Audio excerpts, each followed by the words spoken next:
Binationaux BXL. Et la chaîne YouTube qui vous montre les binationaux congolais d'Europe.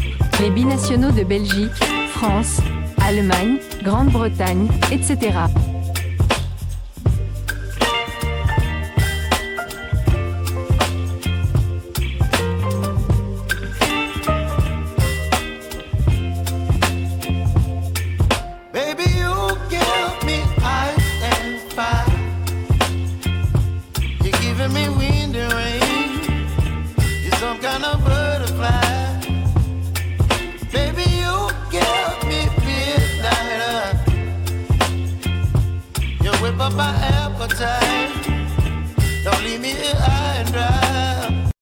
Bonjour à tous, nous sommes le lundi 11 novembre 2024. Nous allons bien entendu parler, faire un tour d'horizon de rencontres qui se sont jouées ce week-end. La RDC a des internationaux éparpillés un peu par-ci par-là dans des clubs européens notamment. Et donc nous allons essayer de vous donner les derniers résultats qui nous restaient parce qu'il restait encore quelques rencontres du dimanche. Et je ne suis pas seul pour parler de ces résultats. Je suis avec Dino Links de la chaîne YouTube Diasco Foot officiel.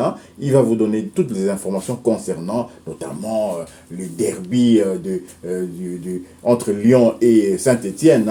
Et Bato Binsika, notre international défenseur, était bien entendu impliqué dans cette... il était titulaire du côté de Saint-Etienne. Notamment, il va donner les résultats, les autres résultats aussi, parce que les Léopards sont très en forme actuellement. On a commencé le vendredi, le samedi et dimanche. Et les Léopards sont très en forme. Dino Links. Oui, bonjour et bon début de semaine à tous. Nous allons commencer notre dernier tour d'horizon avant la trêve internationale par l'Angleterre, et avec une très très bonne nouvelle, Axel Tuanzembe, le retour gagnant. Oui, vous avez bien entendu, Axel Tuanzembe a rejoué. Blessé depuis le mois de septembre dernier, Axel Tuanzembe a effectué son retour hier dimanche. À cette occasion, Ipswich est allé s'imposer 1-2 sur la pelouse de Tottenham. Il s'agit de la première victoire de la saison pour l'international congolais et les siens en première ligue. Donc retour d'Axel Tuanzembe qui coïncide avec la première victoire de la saison et en plus une victoire contre qui? Donc la blessure domestique d'Axel avait éloigné des terrains pendant plus d'un mois. Il a manqué 4 matchs avec son club et 2 trêves internationales avec la République démocratique du Congo. La deuxième qui vient de débuter justement hier dimanche. Nous restons toujours en Angleterre, mais cette fois-ci nous allons du côté de la deuxième division anglaise en Championship. Victoire pour Diangana et le West Bromwich Albion. West Bromwich a remporté son duel contre Hull City sur le score de 1-2. Les Baggies sont 5e du championnat. Gradit Diangana est monté sur la pelouse à la 54e minute. Ils accueilleront Norwich après la trêve internationale. Une victoire qui fera quand même du bien. La dernière victoire remonte au 21 septembre. C'était lors de la victoire 2-1 face à Plymouth Argyle. Donc 8 matchs successifs sans la moindre victoire. Mais dans les 8 matchs, les 5 derniers matchs, c'était tous soldés par des matchs nuls. Nous quittons l'Angleterre pour la France. Saint-Etienne perd le derby à l'extérieur. Dans ce derby face à Lyon, les Verts ont joué au Groupama Stadium et se sont inclinés 1-0. Saint-Etienne reste 16e dans la zone de relégation avec 10 points. Dylan Batumbisika a joué toute la rencontre. Toujours en Ligue 1, Lille et Nice se neutralisent. Lille s'est déplacé à l'Alliance Riviera pour affronter Nice pour la 11e journée du championnat. Les deux équipes se sont neutralisées 2 buts partout. Le LOSC reste à la 4e place avec 19 points. Galaël Mouka, au titulaire, comptabilise sa 3e titularisation cette saison en Ligue 1. Le milieu de terrain a joué l'intégralité de la rencontre. 2 matchs de suite en championnat où Lille se fait rejoindre après les 90 minutes. C'était le cas la semaine dernière face à l'Olympique Lyonnais et encore hier face à Nice. Donc ils ont perdu 4 points comme ça dans les ultimes secondes de la rencontre. Nous quittons la Ligue 1, nous allons du côté de la Suisse. Sion renoue enfin avec la victoire. Le FC Sion met enfin un terme à sa longue série de matchs sans victoire. Timothy Fayulu et ses coéquipiers ont brillé en s'imposant 4-2 contre Lucerne, offrant une performance inspirée. Après 3 mois sans succès, les Valaisans retrouvent le sourire et notre gardien congolais Fayulu pourra rejoindre sa sélection nationale regonflée à bloc et remplie de confiance. Faut dire que Timothy Fayulu retrouvait sa place de titulaire après avoir purgé une semaine de suspension suite à son carton rouge reçu face à Saint-Gall. Je prends face à Saint-Gall de Chardrak à Colo, c'est bien ça, oui, tout à fait. Nous quittons la Suisse, nous allons du côté de la Russie, le pays de Vladimir Poutine. Doublé pour Bongonda avant de rejoindre la sélection. Le Spartak Moscou s'impose à domicile devant Akron Toglati. Score final 4-0 grâce notamment au doublé de Théo Bongonda à la 28e et à la 63e minute dans le cadre de la 15e journée du championnat russe. C'est donc son 4e but en championnat.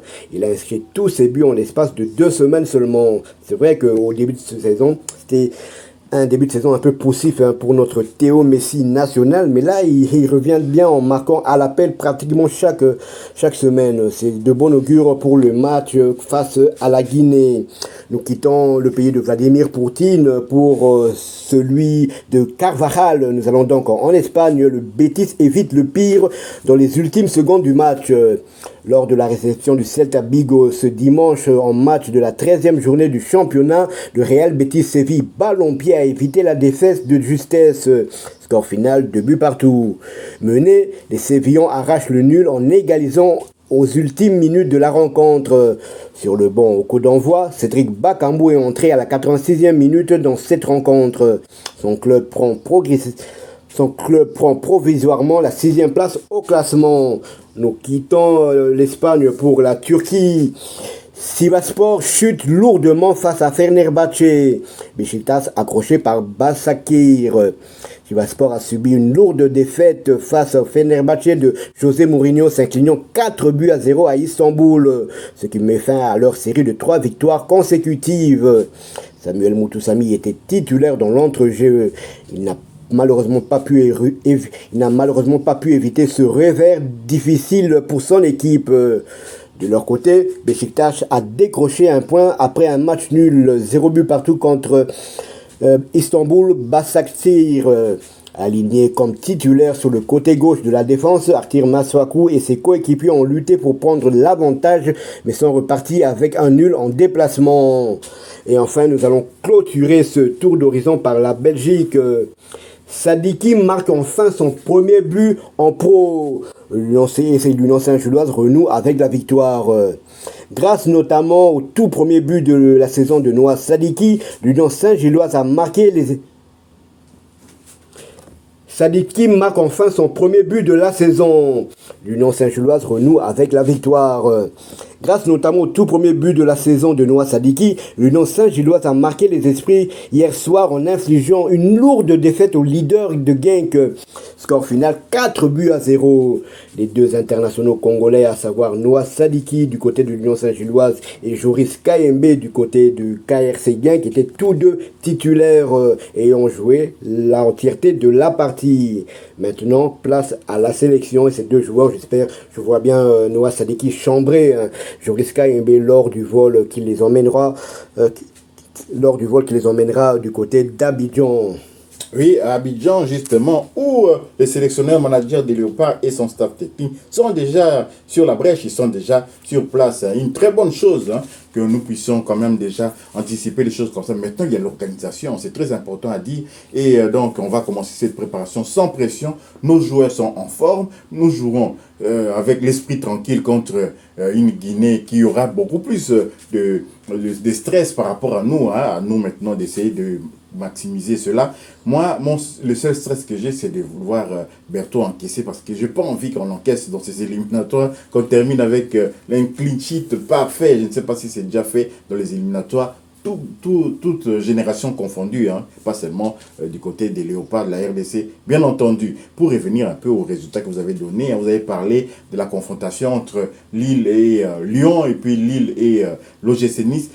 J'avoue que contre Lyon, quand même, toute la deuxième mi-temps, c'est mérité. Lyon avait vraiment été supérieur. Mais contre Nice, je suis déçu de la manière dont les joueurs lillois prenaient un peu à la légère le temps additionnel et puis l'arbitre. Quelque part aussi, l'arbitre était un peu complaisant par rapport à certaines actions et le coup franc qui est arrivé. Lorsque vous voyez déjà un gardien de but monter comme ça, surtout un gardien de cette taille-là, on s'imagine qu'il va y avoir de la bousculade et c'est ce qui est arrivé. Le ballon est revenu sur les pieds d'un joueur niçois qui a tiré vraiment, ça nous a vraiment coupé l'herbe sur le pied comme ça. Il y a une équipe de Nice qui égalise à domicile et on voit leur entraîneur jubiler comme si c'était la finale de la Champions League. C'est vraiment malheureux. Donc voilà, ce qu'on doit retenir, les Léopards sont en forme. Les Léopards ont repris du temps de jeu, notamment Rocky Bouchiri quand même. Rocky Bouchiri, ça faisait un moment qu'il ne jouait pas.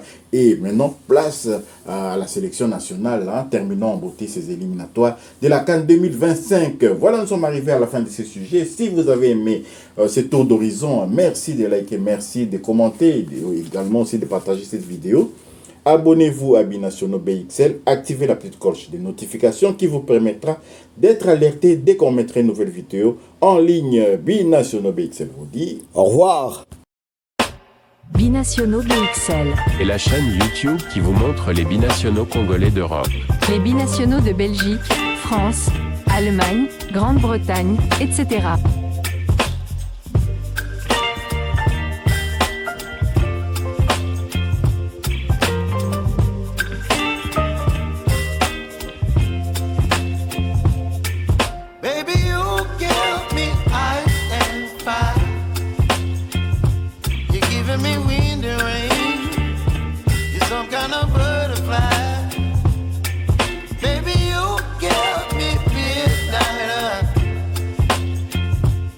Whip up my ass.